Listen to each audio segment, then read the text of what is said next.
예, 모두 평안하셨나요? 예, 우리 옆부분에게 인사 나누십시오. 춥죠? 건강하게 잘 지내십시오. 이렇게 한번 안아주십시오. 안으셔도 됩니다. 이철 주사님도 안아주세요. 권장로님 안아주십시오.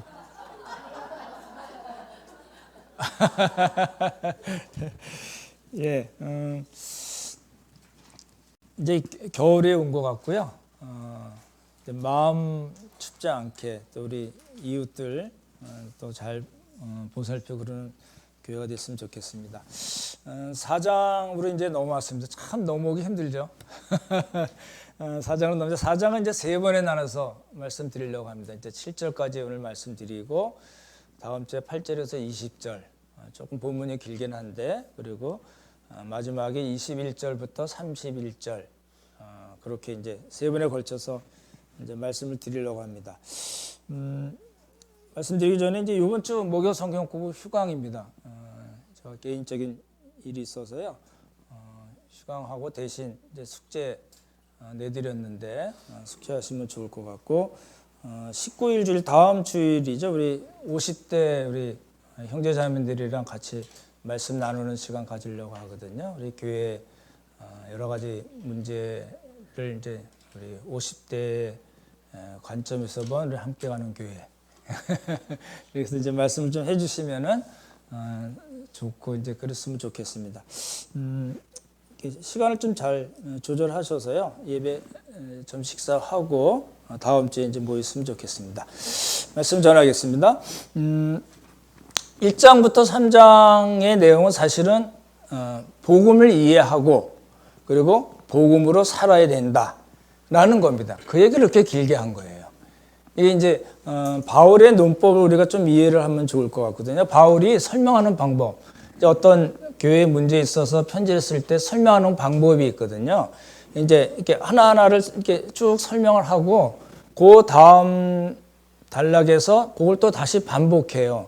반복해서 설명을 하고 조금 더 나가서 이야기하고 또 다른 각도에서 이야기하고 굉장히 논리적으로 굉장히 아주 이렇게 치밀한 아주 철두철미한 그런 이렇게 논리를 갖고 있는 거거든요. 또 오늘도 역시 마찬가지입니다. 이제 3장까지 이야기 다 했으면 이제 그만해도 될 텐데 라는 생각이 들 텐데 또 다시 반복해서 이야기하면서 다른 각도에서 또 이야기합니다. 그래서 이렇게 바울의 논법은 어떤 큰 그림을 염두에 두고 어느 한 부분을 얘기하고 그 옆에 부분을 이야기하고 옆에 거 이야기하고 옆에 거 이야기하고 또 반복하는 것 같은데 나중에 보니까 전체 그림이 그려져 있더라 하는 방식입니다. 이제 그런 걸 이제 염두에 두시고 오늘 말씀 보시면 좋을 것 같으네요. 우리 1절과 2절을 한번 같이 먼저 읽어보겠습니다. 1절, 2절 같이 읽을까요? 같이 읽겠습니다. 시작. 내가 또 말하노니 이업을 이을 자가 모든 것의 주인이나 어렸을 동안에는 종과 다름이 없어서 그 아버지가 정한 때까지 후견인과 청지기 아래 있나니 이렇게 돼 있어요. 여기 후견인과 청지기는 뭘 가르칠까요? 이제 당시 바울 당시에 어떤 관습을 이야기하고 사람들이 잘 알고 있는 관습이거든요.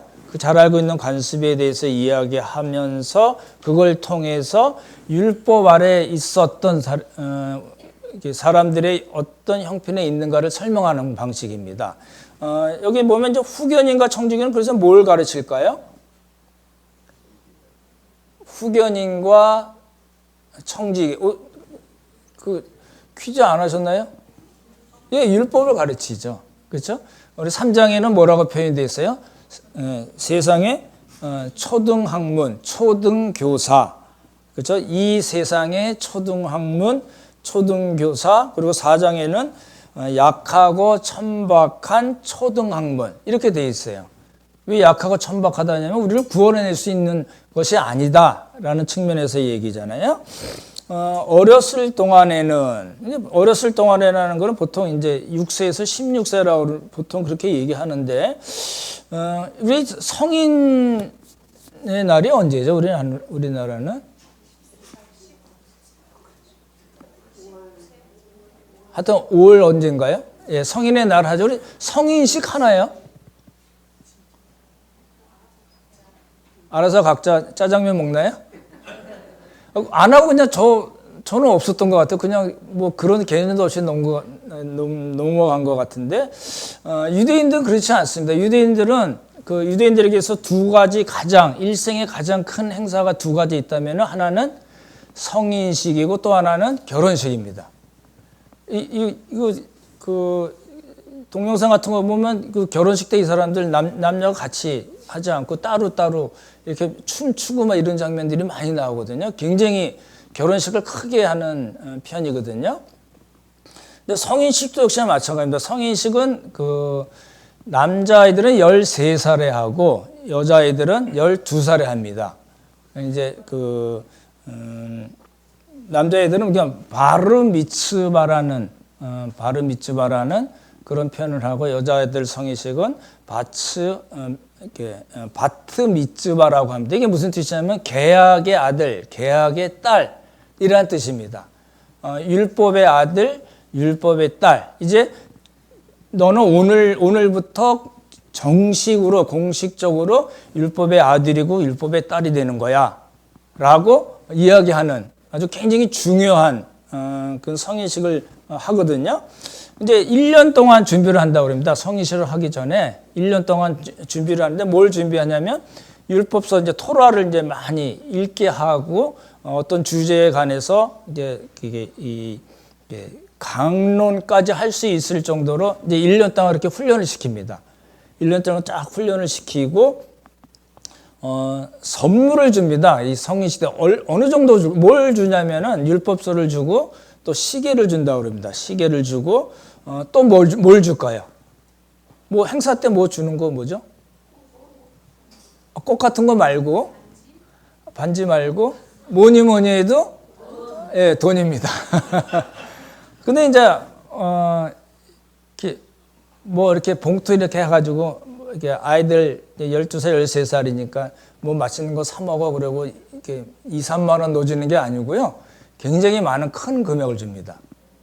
그게 이제 부모들만 그런 게 아니라 친척, 친지들이 많을 거 아니에요. 많은 사람들을 부릅니다. 그래서 이게 뭐 형편만에 따라 다르겠지만 보통 2, 3만 불, 많은 데는 5, 6만 불 이렇게 진짜 준다고 그럽니다. 이제 뭐 돈으로 주기도 하고 주식을 아예 주기도 하고 채권을 주기도 하고 그런답니다. 지금 그렇게 한다고 그래요. 그러니까 아이가 이제 그 종교적인 성인이 되는 거죠. 종교적으로 성인이 되는 거예요. 그 다음부터는 부모들이 그 교육에 그 아이에 대해서 크게 관여를 안 한다고 그럽니다. 우리랑 좀 다르죠. 우리는 뭐 장가가고 애 놓고 뭐 할 때까지 다 뒷바라지 해주잖아요. 이 사람도 그렇게 안 합니다. 그렇게 안 하고 그래서 그 많은 돈을 모아놨다가 나중에 이제 대학을 가거나 졸업했을 때 완전히 경제적으로 자립할 수 있게 해주는 그것도 굉장히 좋은 방법일 수도 있겠다 이제 싶은 생각이 드는데 그렇게 합니다. 또 한 가지 하는 게 있는데요.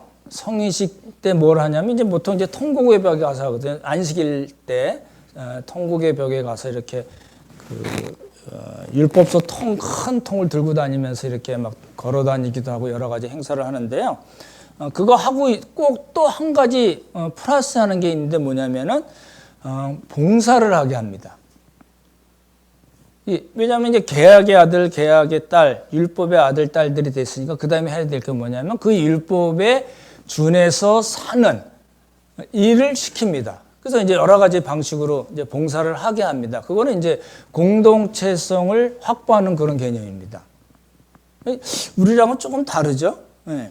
하여튼 그런 방식으로 이게 성인식을 이제 거행을 하는데 그 전에는 우리 여기 1절에 나왔듯이 어렸을 동안에는 그러니까 그 아버지가 정한 때까지 어렸을 동안에는 그 성인의 대접을 못 받고 그야말로 아이의 대접을 받아서 후견인과 청지기 아래에 있습니다. 말씀드렸던 대로 후견인과 청지기는 율법을 의미합니다. 세상의 초등학문, 그렇죠? 약하고 천박한 초등학문인 율법을 의미합니다. 그러니까 그 율법 아래 있어서 율법의 통제를 받고 감시를 받고 어떤 때는 조 터지기도 하고 어떤 때는 이제 약간의 학대도 당하는 그런 부정적인 그 기간이 있습니다. 그 기간이 있다는 이야기잖아요. 그 기간이 이제 아버지가 정한 때까지는 그럴 수밖에 없습니다. 근데 이 아는 누구예요? 상속자예요. 그죠? 신분적으로 노예 이런 게 아닙니다. 후견인 청지기는 다 노예를 가르치거든요. 그런 노예가 아니라 신분적으로 완전히 자유인이지만 아버지가 정한 때까지는 그런 초등학문 아래 있을 수밖에 없는데 아버지가 정한 때가 넘어가면 어떻게 된다고요? 아까 우리 그 유대인들 성인식 때 말씀드렸던 대로 자기가 누구인가는 정체성을 갖게 되고 이제는 자유롭게 자기 행동에 따라서 책임감 있는 그런 사람으로 이렇게 되듯이 율법도 역시 마찬가지고 율법의 때까지는 율법 아래에 있긴 하지만 하나님께서 정하신 때가 되면 이제 거기서 벗어나서 그렇죠? 거기서 벗어나서 이렇게 신자로서의 정체성을 갖고 또 자유롭게 그리고 책임감 있는 그런 하나님의 자녀가 된다라는 것을 그렇게 표현한 겁니다. 1절, 2절을 보시면 그런 이야기고, 그 다음에 보시면 3절 보실까요? 3절에 이제, 그래서 이제 그 당시 관습을 이야기하고 바울이 설명하고자 하는 것을 이야기합니다. 3절 같이 읽죠. 시작.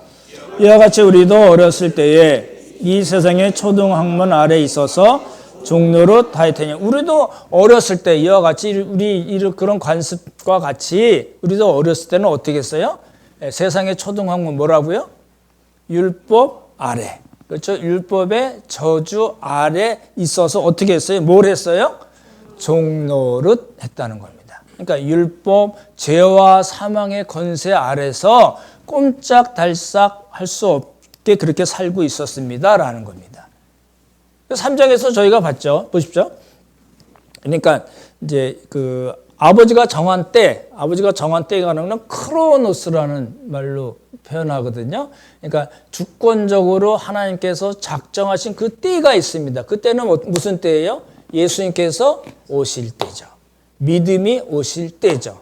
그렇죠? 3장에서 믿음이 오기 전에 라는 표현이 있었잖아요. 그럴 때 이제 예수님께서 오신 이후에는 이제 그 전과는 완전히 상황이 달라진다라는 겁니다. 3절 그렇게 나왔잖아요. 근데 이제 3절이 조금 어려운 게요. 제가 한번 읽어볼게요. 이와 같이 우리도 어렸을 때 이 세상의 초등학문에 있어서 종로로 타인할 때 그 우리는 누굴 가르칠까요? 유대인들을 가르칠까요? 이방인들을 가르칠까요? 아니면 이방인과 유대인 둘 다 가르칠까요? 예. 믿는 사람. 예, 그렇죠. 예, 믿는 사람인데 그 유대인 신자를 가르칠까요? 이방인 신자를 가르칠까요? 아니면 이방인과 유대인 신자 둘 다를 가르칠까요? 율법이니까 유대인 신자라고 생각할 수 있잖아요. 그렇지 않습니다. 제가 그 설교 원고 2개 올려드린 거 보셨나요? 그러고 넘어가셨나요? 거기에 이제 유대인에 대한 내용이 나오고 하나는 이방인에 대한 내용이 나오거든요. 제가 이제 왜 2개를 미리 다 설교 원고를 해놓고서 넘어갔냐면 이게 조금 지루하시는 것 같고 밤낮 유대인, 이방인 이런 얘기, 율법 얘기하시는 것 같아서 이제 보시라고 그러는 건데 간단하게 설명을 드리면요. 여기에 우리도 어렸을 때 우리라는 거는 이제 신자들을 가르치죠. 신자들을 가르치는데 어떤 신자냐면 유대인도 포함이 되고 이방인도 포함이 됩니다. 왜 그러냐면요.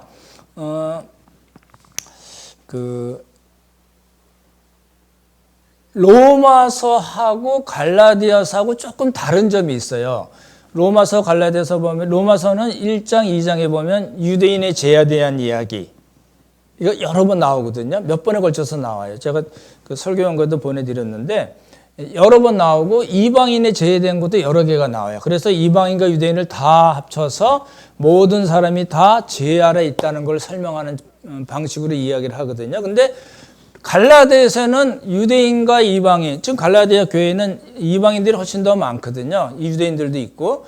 근데 그 갈라디아 교회 안에 있는 유대인 신자와 이방인 신자에 대해서 따로 이야기하지 않았습니다.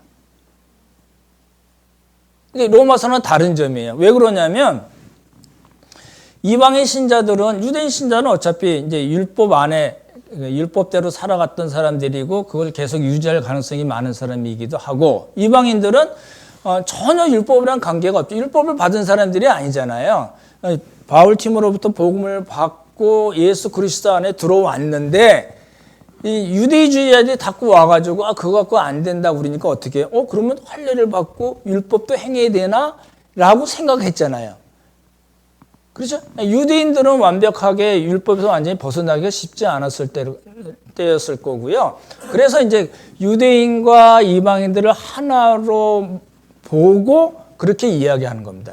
유대인들은 원래 그랬을 거고, 이방인들은 복음을 받아들였다가 유대주의자의 영향 때문에 이거 할례도 받아야 되고 율법도 행해야 되는 거 아니야라고 흔들렸기 때문에 둘을 그냥 한꺼번에 묶어서 이야기한 겁니다. 이 갈라디아서의 특징이거든요.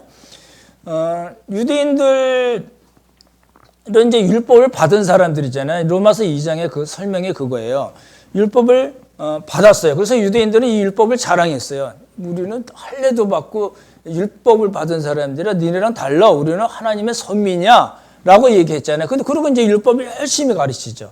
자기도 율법을 자기도 공부하고 열심히 가르치지만 뭐가 문제예요? 자기 자신은 가르치지도 않고 그대로 살지 않았습니다.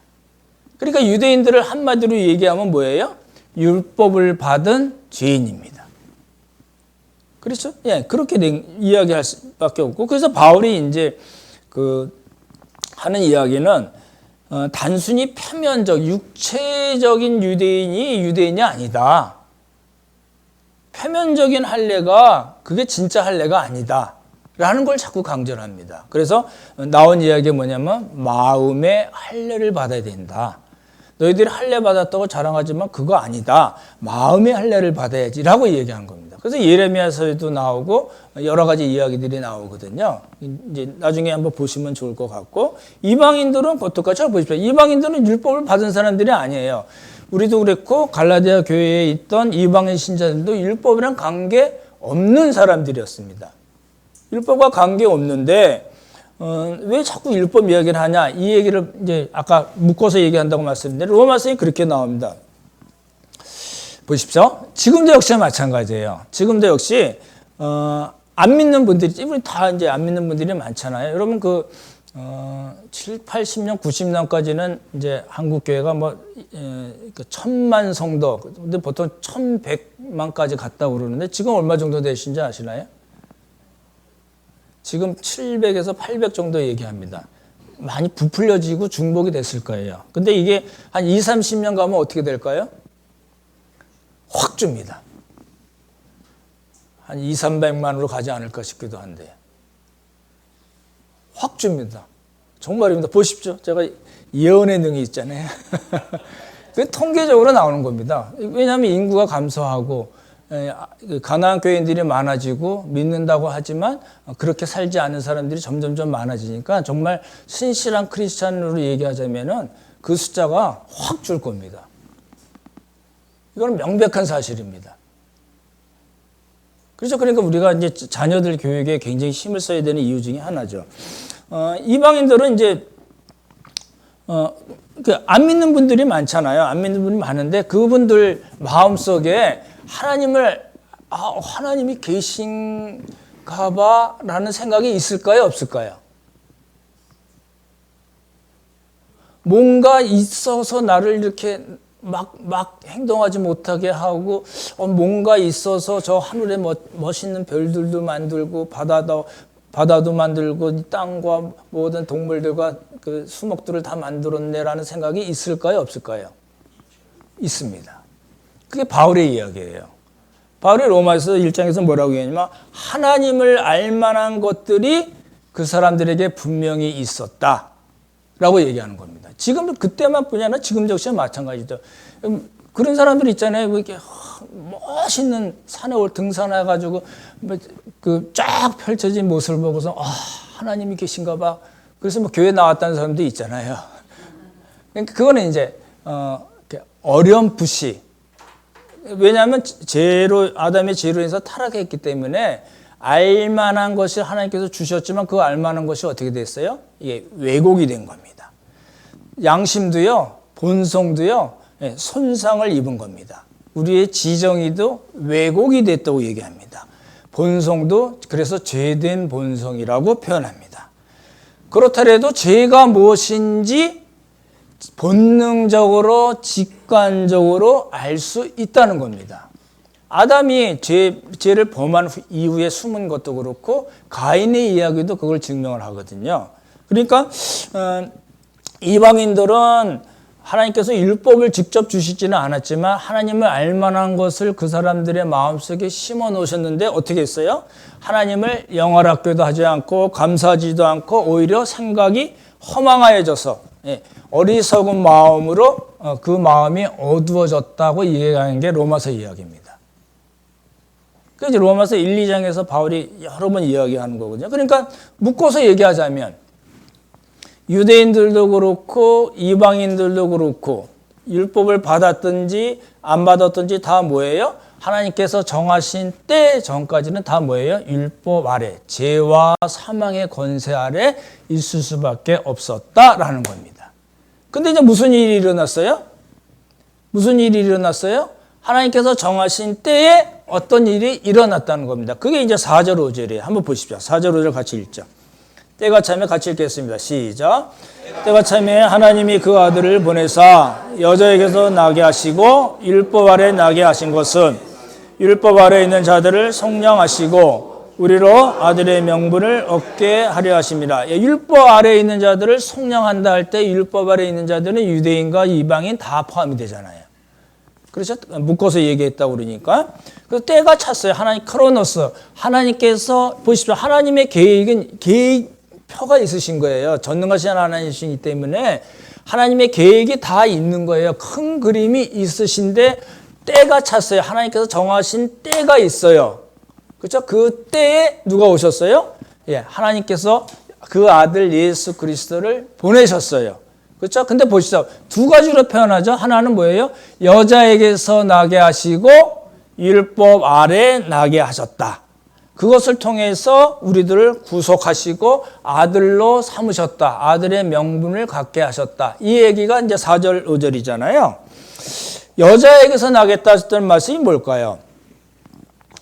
예수님께서 여자에게서 나게 하셨다. 예수님의 성육신을 가르치는 건데 로마서에 보시면 아브라함과 그 아들에 관해 말하면 육신으로는 다윗의 혈통에서 나셨고, 그래서 다윗의 후손이라고 얘기하잖아요. 근데 다윗의 후손이라고 얘기한 말은 정확지는 않지만 나중에 예수님 하시는 말씀이 있거든요. 그거 나중에 말씀드리고, 어찌됐든 다윗의 육체적인 그 혈통에서 나셨어요.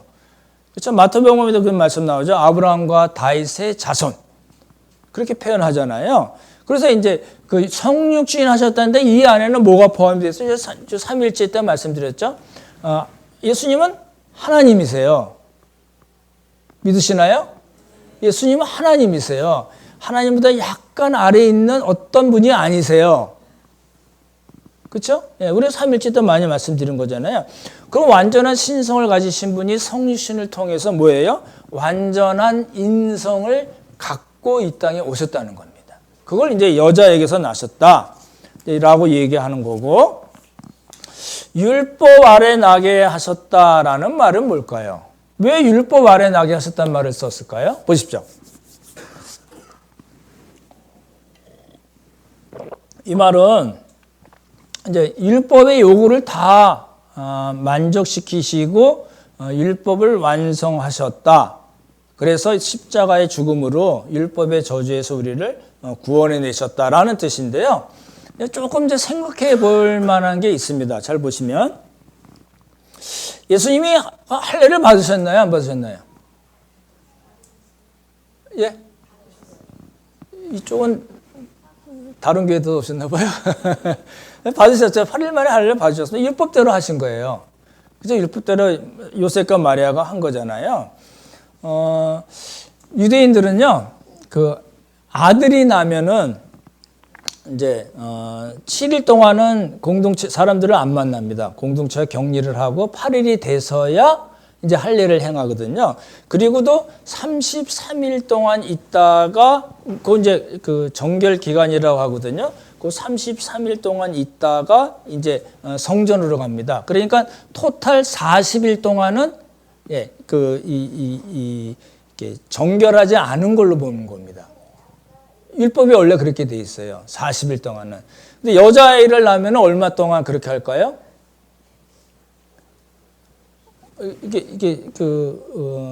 산모를 보호하기도 하고 여러 가지 영적인 의미로 그렇게 얘기하는데, 남자아이를 낳으면 40일 동안 그러지만 여자아이를 낳으면 80일 동안 그렇게 합니다. 이제 여러 가지 이야기가 있겠죠. 이제 할례 문제는 그렇고, 예수님이 절기를 다 지키셨나요? 그러니까 율법 아래 나셔서 모든 율법을 다 지키시고 완성을 하셨다 이렇게 생각하잖아요. 그럼 제가 여쭤보는 겁니다. 예수님께서 절기를 다 지키셨나요? 유대인들의 절기가 있잖아요. 뭐 월삭, 안식일, 뭐 이 3대 절기, 뭐 유월절, 뭐 맥추절, 초막절, 뭐 이런 거 예수님이 다 지키셨을까요? 물어보는 의도는 안 지키셨어 그렇게 얘기하는 거잖아요. 유대인하고 예수님하고 그 서기관 바리새인들하고 싸운 게 뭐 때문에 싸웠어요? 너 왜 안식일날 사람 고쳐? 안식일 일을 하면 안 되는 거거든요. 그러니까 왜 사람 고치냐? 이거 갖고 따지잖아요. 근데 예수님은 굳이 안식일날 고치시는 거예요. 그러니까 안식일의 의미가 뭔지 드러내시기 위한 거잖아요. 그러니까 안식일도 역시 그렇잖아요. 예수님이 아까 말씀드린 3대 절기 유월절, 맥추절, 초막절이라고 그러거든요. 6월절 때는 이제 초실절 전에 한 말씀드렸잖아요. 보리. 그다음에 맥추절 때는 밀입니다. 맥이 들어갔으니까 보리라고 생각하시면 안 돼요. 우리 한국교회는 그거를 이렇게 맥추 감사절로 해가지고 뭐 행사하잖아요. 그건 다 잘못된 겁니다. 초막절. 초막절 약간 추수감사절 비슷한 거죠. 과실에 대한 거잖아요. 그러니까 보리, 밀, 과실인데 예수님께서 6월절을 다 지키셨을까? 예수님이 이 땅에 계실 때 6월절을 4번 거치셨어요. 그러니까 이제 공생애 동안 4번 이렇게 6월절을 지내신 거거든요. 마지막 6월절 때 이제 십자가 못 박히신 거고. 그럼 예수님이 6월절을 4번 있었는데 공생애 동안 다 지키셨을까요? 안 지키셨을까요? 물어보는 의도를 보니까 다 안 지키신 거서 그랬잖아요. 예. 세 번째는 아예 예루살렘에 가지를 않으셨습니다. 예루살렘에 안 가면 당연히 6월절을 안 지키신 거죠. 왜 예수님이 율법 아래 나셨으니까 율법의 모든 요구를 다 이루시고 완성하셨다고 그렇게 들었는데 왜 예수님이 6월절에 안 갔지? 뭐 이런 생각이 드실 거 아니에요. 음식 정결법이 있어요. 우리 코셔라는 코셔 푸드라고 지금 많이 얘기하잖아요. 그 음식 정결법은 이제 그 유대교의 그 방식대로 한 음식만 먹습니다. 그렇죠? 예, 그렇게 뭐 먹는 걸 이제 코셔 푸드라고 하는데 이게 이제 음식 정결법은 우리가 베드로 외식 사건에서도 봤지만 어떤 음식을 먹느냐도 중요하지만 누구와 함께 먹느냐도 중요하잖아요. 그렇죠? 근데 예수님이 그렇다면 예수님이 음식 정결법을 다 지키신 걸까요? 다 지키지 않으셨습니다. 일부러. 왜요? 누구랑 먹었어요? 예, 창기, 세리, 죄인들과 함께 기쁘게 식사를 하셨잖아요. 그러니까 이건 음식 정결법도 안 지키신 거고 절기도 안 지키신 거예요. 그러면 율법 아래 나신 예수님이 율법의 모든 요구를 다 이루시고 율법을 완성하셨다고 얘기하는 건 문제가 있는 거죠. 이제 여러분이 예수님이 율법을 완성하셨다고 얘기 들을 때 이 내용은 거의 다 그거였거든요. 율법에 613가지가 있는데 예수님이 이건 빠짐없이 다 지키셨어. 그래서 율법을 완성하셨어. 이렇게 얘기를 많이 하거든요. 그렇지 않습니다. 마태복음 5장 17절 한번 보시기 바랍니다. 마태복음 5장 17절입니다.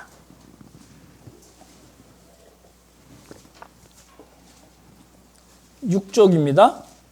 신약성경 6쪽으로 같이 볼까요? 같이 읽겠습니다. 시작. 내가 율법이나 선지자를 폐하러 온 줄로 생각하지 말라. 폐하러 온 것이 아니요 완전하게 하라 합니다. 예, 폐하려 예수님이 율법이나 선지자. 그러니까 율법은 율법서, 모세오경, 선지서 그리고 시편 세 개를 가르치거든요. 세 개를 가르쳐서 율법이라고 얘기합니다. 그냥 모세오경만 토라라고 하잖아요. 그것만 율법에 얘기하기도 하고 율법과 선지서를 율법이라고 얘기하기도 하고 율법, 모세오경, 선지서 그리고 시편, 시가서를 합쳐가지고 율법이라고 얘기하기도 하거든요. 여기 예수님이 뭐라고 얘기하셨냐면 나 율법을 폐하러 온 줄로 생각하지 말라. 이 율법 하나님이 주신 건데 이거 이렇게 폐하면 되겠냐? 내가 온 거는 율법을 완전하게 하기 위해서 온 것이다. 이렇게 얘기한 거거든요. 보십시오. 예수님이 율법을 폐하러 오신 것이 아니면은 율법대로 행하셔야 되잖아요. 맞죠? 율법대로 안 하면 율법을 폐하신 거나 마찬가지잖아요. 그런 뜻일까요? 근데 우리가 봤듯이 할례는 예수님의 의지로 받으신 게 아니니까 그렇다 하더라도 절기나 음식 청결법 이런 거에서는 예수님이 율법을 행하지 않으신 거예요. 그럼 율법을 폐하신 거나 마찬가지 아닌가요? 근데 예수님 뭐라고 얘기하시냐면 율법을 폐하러 온 것이 아니라 율법을 완성하기 위해서 왔다. 그 말 뜻이 뭐냐는 거예요. 율법을 완성하기 위해서라는 말에는 예수님이 율법의 조항을 그대로 다 지키기 위해서 오셨다는 말이 아닙니다. 거기서 많이 이제 혼동이 되는 것 같아요. 그렇지 않고요. 율법을 완전하게 하다라는 말은 잘 들으시면 좋겠네요. 율법의 정신, 율법의 본래 뜻, 율법의 온전한 의미를 드러내기 위해서 오셨다는 겁니다. 이게 이제 완전하게 하다는 게 보십시오. 율법을 완전하게 하다고 그랬으니까 율법이 뭔가 좀 부족한데 613가나 되지만 얘네들이 조금 부족해서 예수님이 짠 오셔서 613가지 오갖고 좀 부족하니까 이것도 더 하고 이것도 더 하고 이것도 더 해서 그래서 율법이 완전해지게 만드는 거라고 생각하시면 안 됩니다. 그 얘기가 아니죠. 그렇죠?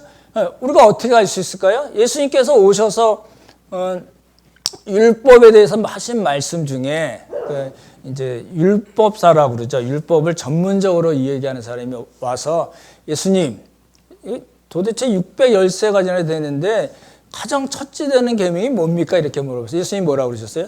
두 가지 얘기하셨어요. 구약을 인용해서 신명기 6장 5절에 나오는 쉐마 이스라엘과 레위기 19장 18절이에요. 거기에 나오는 그 두 가지 개념을 예수님께서 썸머리 하셨어요. 뭐예요?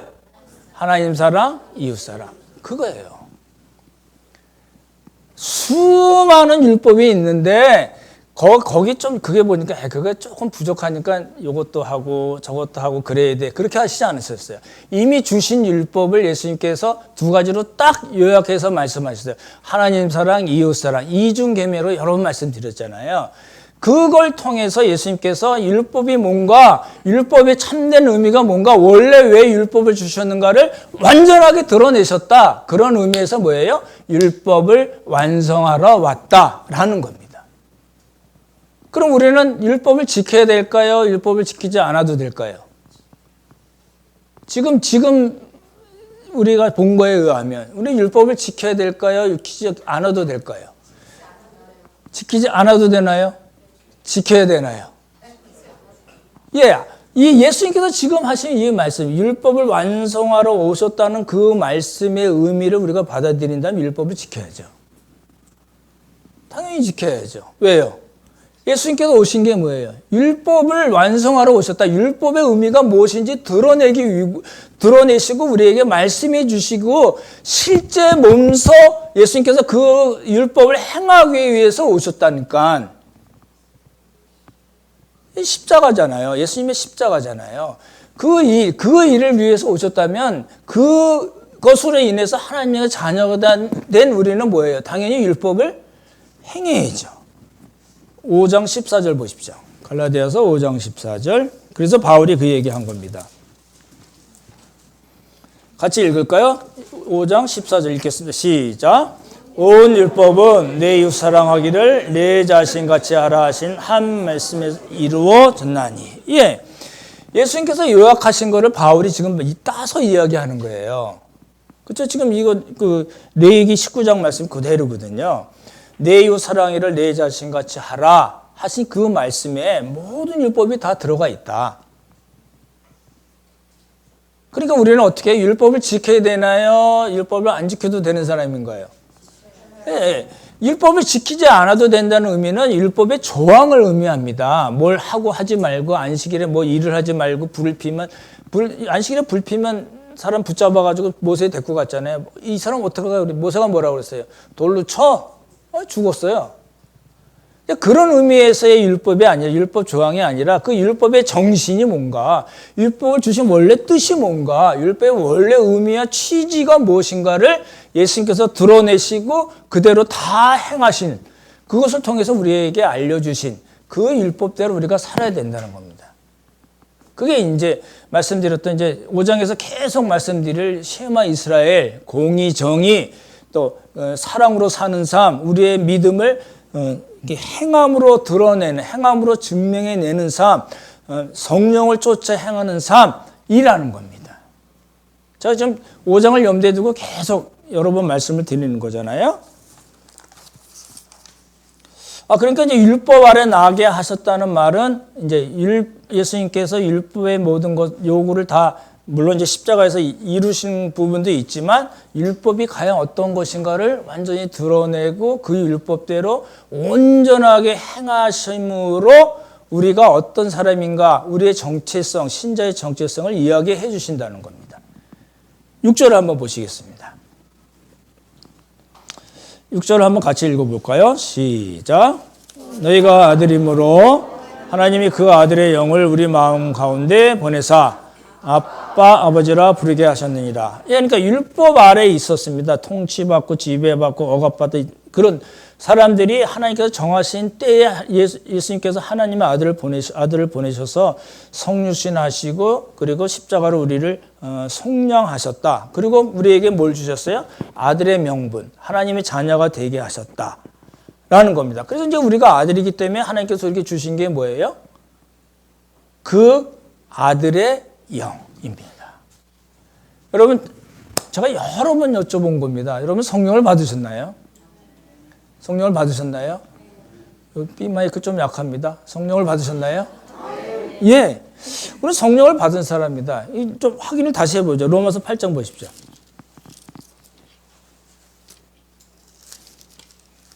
우리 신약성경 로마서 8장 250쪽인 것 같습니다. 8장 9절 먼저 한번 9절과 15절인데 9절 먼저 읽겠습니다. 같이 읽죠. 시작. 만일 너희 속에 하나님의 영이 거하시면 너희가 육신에 있지 아니하고 영에 있나니 누구든지 그리스도의 영이 없으면 그리스도의 사람이 아니니라. 15절 읽겠습니다. 시작.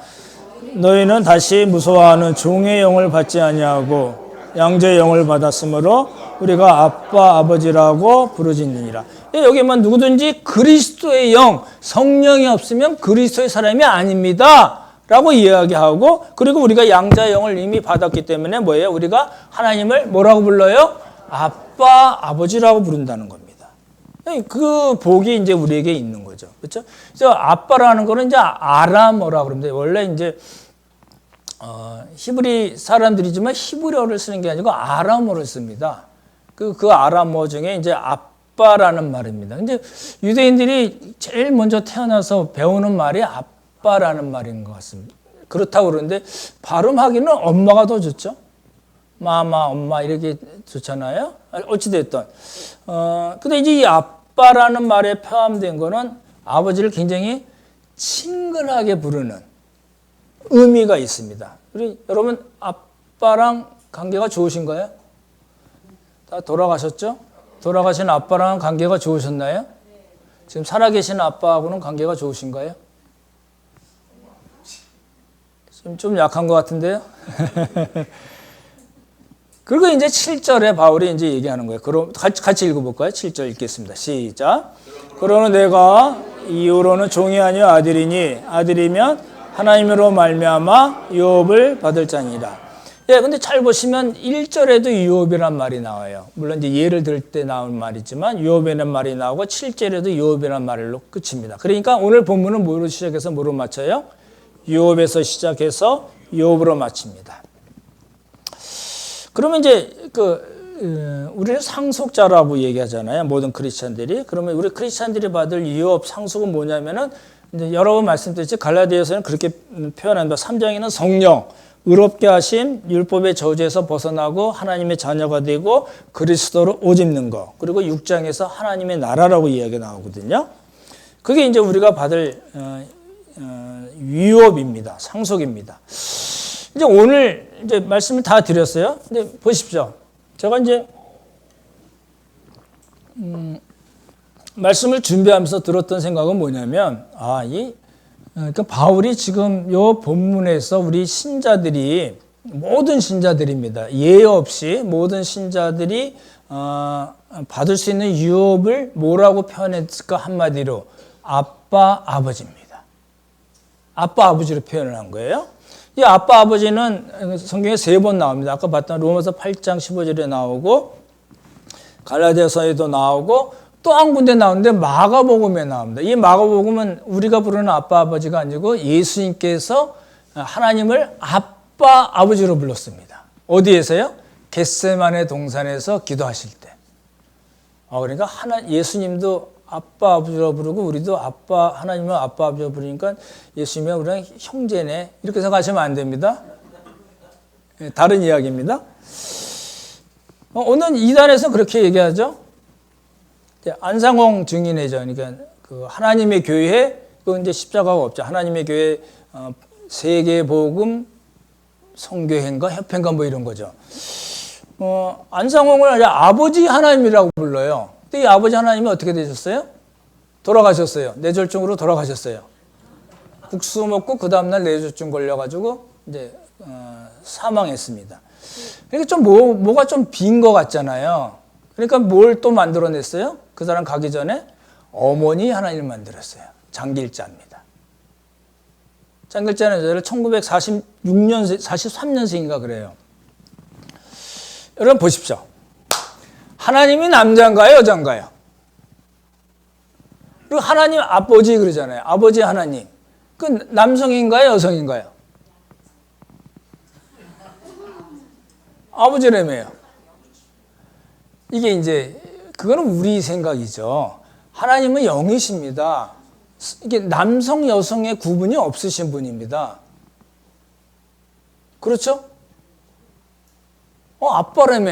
야, 아빠예요. 근데 남성으로서의 아빠가 아니에요. 그런 의미가 아니에요. 그렇게 오해하시면 안 됩니다. 근데 이제 그거를 이제 이 하나님의 교회에서는 어떻게 쓰냐면, 여러분 좀 보시죠. 여러분 여쭤볼게요. 엄마가 좋으세요? 아빠가 좋으세요? 이건 뭐, 애기들한테 묻는 건데. 여러분 아빠가 좋으신가요? 엄마가 좋으신가요? 둘 다? 나는 엄마가 좋아하시는 분. 네, 나는 아빠가 좋아. 이러신 분. 난 둘 다 좋아. 저는 어떨 것 같아요? 저는 엄마가 좋습니다. 아빠도 좋아요. 근데 이 자식이로서 느끼는 엄마 아빠의 그게 다르지 않나요? 그렇죠? 아까 찬양 연습하실 때 보니까 태소리가 와서 엄마를 찾더라고요. 이제 그래서 아마 그 하나님의 교회 이런 데서 이제 그런 개념을 이제 차용을 한 것 같아요. 안상홍은 아버지고 장길자는 어머니 하나님이고 우리는 그들의 자녀. 딱 맞잖아요. 남자, 여자, 우리. 이건 아주 정말 이단 중에 이단이죠. 한국 사회에서는 이제 그 유교 문화가 많이 이제 지배를 했었기 때문에 이제 그 가부장적인 사회가 많잖아요. 제가 이제 어렸을 때 또 그렇고 이제 커서도 이제 저희 아버님을 생각해 보면 이제 뭐가 생각나냐면 목욕탕이 생각이 납니다. 토요일마다, 요즘은 잘 안 그러지만 옛날엔 토요일마다 많이 갔었고, 굉장히 열심히 사셨고, 제가 이제 세탁소집 둘째 아들인 거 아시죠? 백양 세탁소입니다. 수일이 시장에 있었던. 굉장히 이제 저희 아버님은 이제 회사 다니시다가 이제 어머니랑 같이 집을 사고 산 집이 또 세탁소여서 또 세탁소를 열심히 하셔서 이제 제 기억에는 열심히 사셨다는 생각이 나고, 또 한 가지 부모님들 생각하면은 꼭 생각나는 게 부부싸움이 생각이 납니다. 저희 아버님이 술을 잘 드셨었거든요. 나중에 이제 연세 드시고 예수님 믿고 그러면 거의 안 드셨지만, 술 먹고 들어오시면 이제 저희 어머니는 또 딴 때는 안 그러시는데 그건 싫어해가지고 막 이렇게 싸우십니다. 그러면 이제 싸우고 꼭 그 다음에 뭐냐면 주일날 교회 끌고 가십니다. 그래서 예수님 믿으셨던 것 같아요. 원래 40 넘어서 믿으셨거든요. 근데 어떻든지 간에 많은 분들이 아버지에 대한 그런 생각보다 이제 엄마에 대한 생각으로 좀 많이 쏠리는 것 같기도 하고. 우리 자매님들은 어떠신가요? 우리 자매가 많은 집안이나 이렇게 보면은 이렇게 남아 선호 사상이 우리는 옛날에 많았었잖아요. 요즘은 여아 선호 사상이 더 많죠. 근데 이제 옛날에 그렇기 때문에 이제 교육을 많이 안 시켰습니다. 그런 경우가 많이 있죠. 꼭 고등학교 가고 대학도 가고 싶었는데 아버지가 말려가지고 너 돈 벌어서 네 오빠 학비대 뭐 이런 게 있었잖아요. 요즘 아빠들은 어떤가요? 요즘 아빠들은 다른 것 같아요. 굉장히 아이들이랑 같이 잘 놀기도 하고 여행도 가고 이제 주일날 많이 빠져서 그렇기도 하지만 이제 뭐 대화도 많이 나누고 아이들에게 굉장히 헌신적인 것 같아요. 요즘 아빠들은 잘하죠? 예? 예. 젊은 분들 잘하시는 것 같아요. 저 보면서 나도 옛날에 그랬으면 더 좋았을 텐데 이런 생각이 들 때가 많거든요. 근데요, 어찌됐든 간에 우리가 경험적으로 알고 있던 그리고 그렇게 느끼고 있는 아버지상을 하나님에게 그대로 맞추면 안 됩니다. 1대1로 대입시키면 안 됩니다. 왜요? 하나님은 영이시기도 하고 뭐예요? 그렇게 대입을 시키면 한계가 있고 정확하지 않습니다. 하나님은 완벽하신 하나님이시거든요. 완전하신 분이시거든요. 그러니까 그 하나님이 우리를 사랑하신다 그러면은 우리 아빠, 엄마가 우리를 사랑하는 거 그렇게 그걸로 경험적으로 도움은 되지만 정확하지 않거든요. 그렇죠? 누가 자기 자식을 내주는 아버지가 어디 있어요? 그렇잖아요? 그러니까 그 하나님 아버지를 우리가 잘 이해를 해야 됩니다. 여러분, 우리가 신앙생활을 한다는 건 딴 게 아니잖아요. 우리가 하나님이 어떤 분인가를 알고 그분의 뜻대로 살고 그분을 섬기는 거잖아요. 간단히 얘기하면 그건데, 우리가 갖고 있는 하나님의 상이라는 건 우리가 경험했던 아버지, 우리가 경험했던 어머니를 그냥 그 하나님에게 이렇게 1대1로 대입시키는 거가 많다는 겁니다.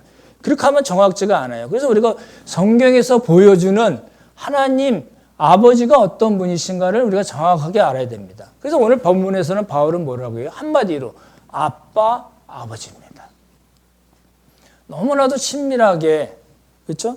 친밀하고 사랑이 넘치는 아버지.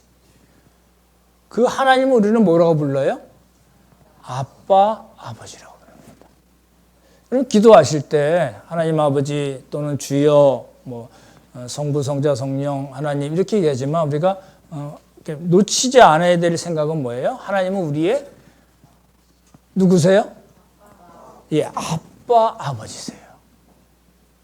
그러니까 그 아빠, 아버지가 우리에게 어떻게 하세요? 그 아빠, 아버지가 후견인과 청지기, 세상에 약하고 천박한 초등학문같이 우리를 때리고 억압하고 속박하고 압제하나요? 그렇지 않다는 겁니다. 너무나도 다른 개념을 지금 대조시키고 있는 겁니다. 그래서 그 아빠, 아버지가 우리에게 어떻게 해주세요? 여러분이 경험하셨던 그 아빠랑 비슷하실까요?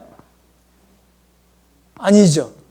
예, 여러분이 경험하시는 그 아빠의 그런 속성도 있으시겠지만 그 모든 것을 다 온전히 초월하셔서 우리를 정말 너무너무 사랑하시고 우리를 아끼시고 우리를 보호하시고 인도하시고 그 아빠 아버지가 원하시는 사람으로 우리를 만들어 나가시는 그런 하나님입니다.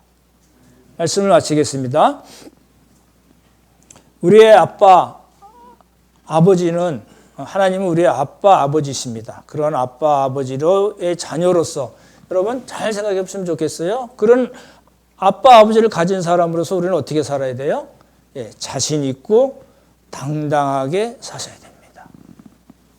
이런 복이 우리 모두에게 있기를 예수님의 이름으로 축원합니다. 참 좋으신 성부 성자 성령 하나님, 우리의 아빠 아버지 은혜를 감사드립니다.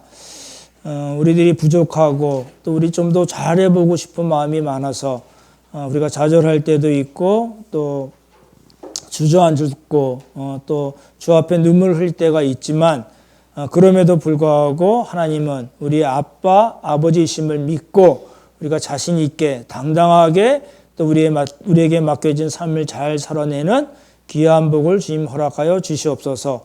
하나님 은혜 감사드리오며 귀하신 예수님 이름 받들어 기도드렸사옵나이다. 아멘.